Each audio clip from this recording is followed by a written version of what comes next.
We are on a mission to combine a classic Talbot Matra Rancho with a Subaru Impreza WRX. If you like stuff like this, make sure you do subscribe to the channel and hit that hype and like button as well. It does really help us out. In the last episode, we continued on this around here, and we've got just about as far as we can before we need to cut the bonnet up. But in this episode, we're going to be concentrating on this back. Now, this still isn't tied into the actual Subaru itself, so we're going to get the dimensions for this, and we're going to start tying this into the Subaru base. Let's go.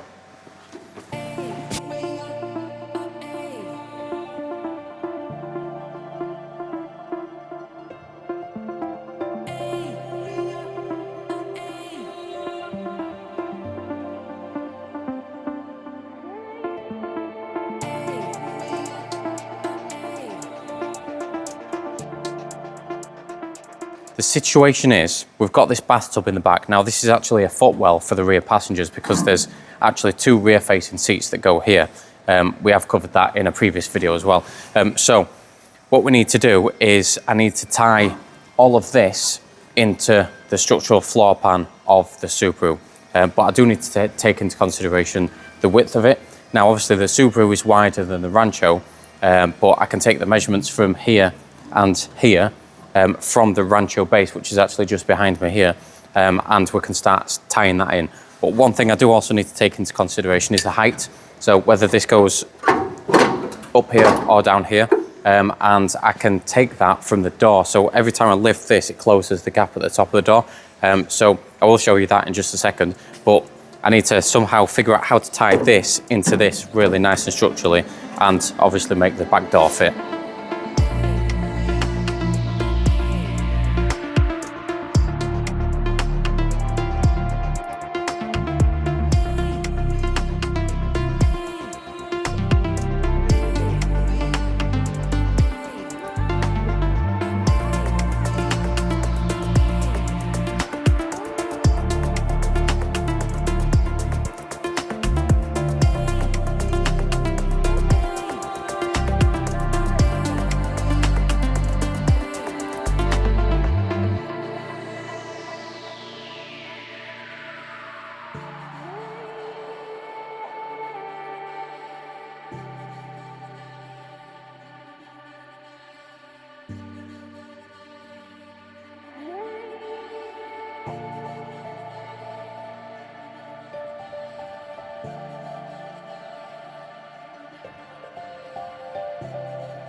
Now, before we get too far into this, I just want to show you this, because it's a handy piece of kit to keep in the car.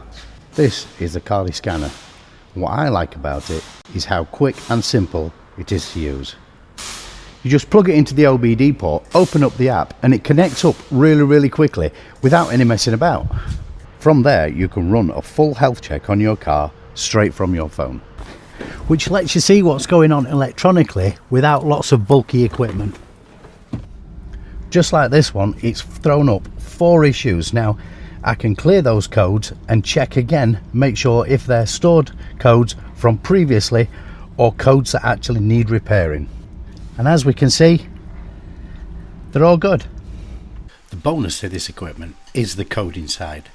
Now, even in this van, I've got options in there to lock the doors when it's turned off, lock the vehicle at 15 miles per hour, select central locking, automatic lock the vehicle, as well as a host of other things that I can code. And the app itself is dead straightforward to use. Everything is laid out clearly, it's easy to navigate, and you're not digging through loads of confusing menus to find what you need. So depending on the car, you can adjust certain settings, personalize bits of your vehicle through the same system. And that's what makes it really useful. It's compact, quick to use, and it gives you diagnostics, coding features all in one place from your phone, which is ideal if you're checking a car over, keeping on top of maintenance, or just want something easy to use. So if you want to check out Carly, I'll put a link and a discount code in the pinned comment and the description. And that said, let's get back to the build.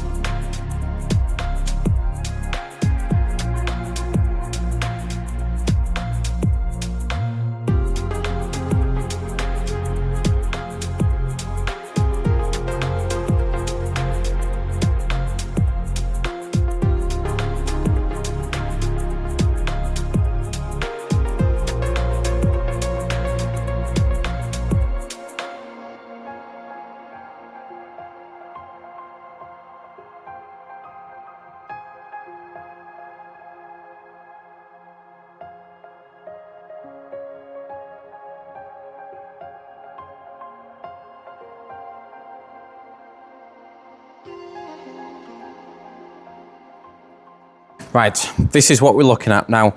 This is the inner structure of the Rancho here, because obviously over here is the fiberglass and there's just nothing here. This is the inner structure and the inner sill of the Subaru. So I've tied them both together and that is nice and solid. We've got that gap that goes down there. So the door gap is good, that goes all the way down. The door gap is still good across there and down there as well. And I've tied it in on this back. So I'm pretty sure that that is where I want it.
This is all tied in. Now I've just put a little temporary piece in here just to hold that in place. I've put a tack there and I've got these clamps here.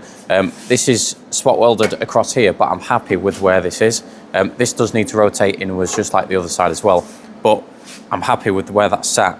So now I've not quite decided what I'm going to do. I should have decided before I did this talking, but we're going to do something. So we're making progress. It's looking good. The car does kind of come across and then slightly bow in.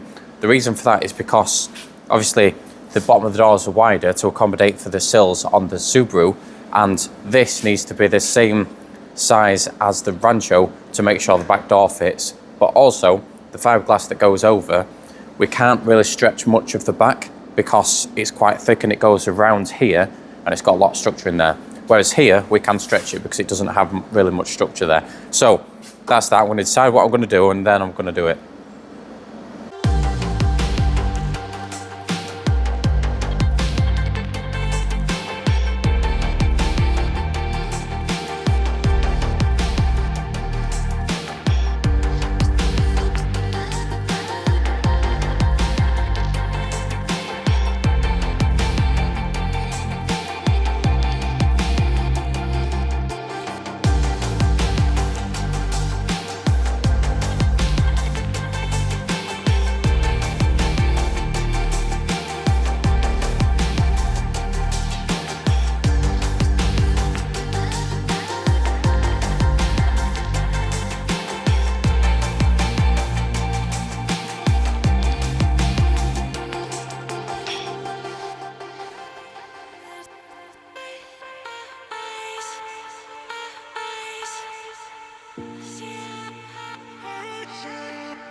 I've made the panel for that inside, and this theoretically is now connected and welded to the actual Subaru. So as you can see, solid. But we do have a slight issue. Now, as you can see here, we've got a laser, and this laser is actually, if I can keep that in place, it's not flush on this section here, this box section. Now, I do believe that this should be straight up and down, which means that this is nice and horizontal. This should be vertical. We've got the laser on there. You can see it's not quite vertical. So what I need to do is I need to just cut through here again and just pull that over to make sure that that laser is nice and flush on this section here. And that means if this bottom is right, which I've measured the bottom from the Rancho, the bottom's right, this is nice and straight up. That means that the top should be right and everything should fit really nicely. So I'm going to cut through there, pull that, weld that back up, and then continue with this section.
Now that is what I'm talking about.